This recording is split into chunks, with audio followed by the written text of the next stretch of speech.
8 مليار دولار مصر محتاجاهم عشان تعوم الجنيه من غير ما تقلق. ده الكلام اللي اتقال خلال الساعات الأخيرة بعد ما زاد الجدل عن احتمالية تعويم الجنيه الفترة الجاية، لكن من الواضح كده إن مفيش احتمالية أصلا، ومصر قربت فعلا من الخطوة دي وفي الميعاد ده تحديدا. فيا ترى مصر هتعوم الجنيه إمتى؟ والدولة عملت إيه عشان تقلل اعتمادها على الدولار؟ إيه أنسب ميعاد للتعويم؟ وليه ده أنسب ميعاد بالظبط؟ كل ده وأكتر هقوله لك في الفيديو ده. أنا لارا مدحت.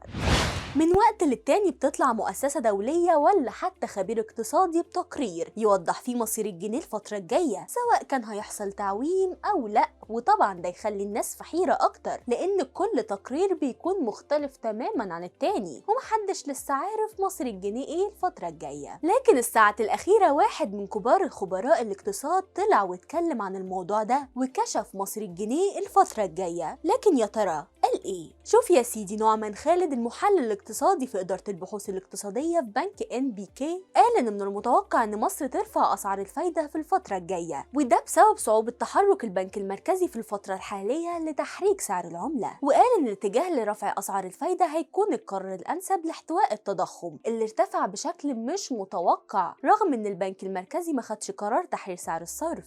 عشان كده توقع إن البنك المركزي يرفع أسعار الفايدة بنسبة 1% في الاجتماع الجاي 2 نوفمبر، وكمان رفع الفايدة في اجتماع ديسمبر. ده توقع كمان ان يكون قرار تعويم الجنيه مع نهاية السنة او بداية 2024. عموما ده مرتبط بقدرة مصر على رفع احتياطاتها من العملات الأجنبية، وده يجي بعد الطلب زاد طلبا على الدولار في السوق طبعا، وده خلى سعره يرتفع في السوق الموازية بشكل كبير جدا. بس قال ان الحكومة بتحاول تحتوي الموقف الحالي عن طريق تقليل بعض الواردات، وفعلا الواردات انخفضت بنسبة 30%، وده بيقلل الاعتماد على الدولار. وكمل وقال ان توقيت تعويم الجنيه بداية من 2024 مناسب جدا، لان السنة الجاية هيكون في انخفاض كبير جدا في مستويات التضخم. بالتالي بداية سنة 2024 او الربع الاول من السنة دي الفترة مناسبة جدا لتعويم الجنيه. بس على فكرة ده قال ان الاجراء ده بيتوقف على قدرة البنك المركزي لرفع مستوى الاحتياطات الأجنبية من 33 مليار دولار حاليا لمستوى أعلى، وإن مطلوب زيادة تتراوح ما بين 5 ل 8 مليار دولار عشان البنك المركزي يقدر ياخد خطوة تحرير سعر الصرف من غير ما يقلق حتى على احتياجات الدولارية واللي هتحصل في البداية. وبالمناسبة صح، بنك NBK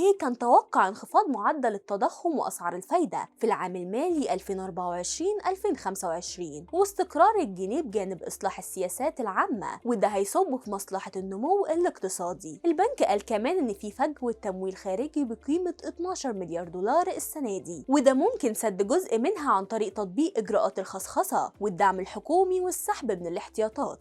أما هاني جنينة الخبير الاقتصادي فسبق وتوقع عدم تحريك سعر الصرف في مصر لحد ما الانتخابات الرئاسية تخلص في ديسمبر، بعدها مصر تبدأ إنها تطبق نظام سعر صرف مرن خلال الربع الأول من 2024 بالاتفاق مع صندوق النقد الدولي، وده تقريبا كانت نفس توقعات خالد نعمان. جنينة قال كمان إنه هيتم تأجيل إتمام المراجعتين الأولى والثانية لبرنامج الإصلاح الاقتصادي من صندوق النقد لحد ما يتم تحرير سعر الصرف مع بدايات السنة الجاية، وده شرط أساسي لإتمام تعاون الصندوق مع الحكومة في تنفيذ البرنامج. مش بس كده، ده قال إن مصر هتعيد التفاوض مع صندوق النقد بخصوص قيمة القرض عشان تاخد قيمة أكبر من ال3 مليار دولار اللي اتفقنا عليهم. وبرضه وكالة فيتش سولوشنز كانت توقعت انخفاض الجنيه بنسبة 18.9% في البنوك، ويرتفع الدولار ل 38 جنيه، وده مقارنة ب 30 جنيه و96 قرش حاليا علشان يقرب من مستوياته في السوق السوداء. وقتها قالت إن المتوقع خفض الجنيه ممكن يحصل خلال شهر سبتمبر أو أكتوبر، لكنه ما استبعدش إنه يتأجل ل 2024 بعد إجراء الانتخابات الرئاسية. ودلوقتي بقى قول لنا، شايف إن مصر ممكن تعوم الجنيه إمتى؟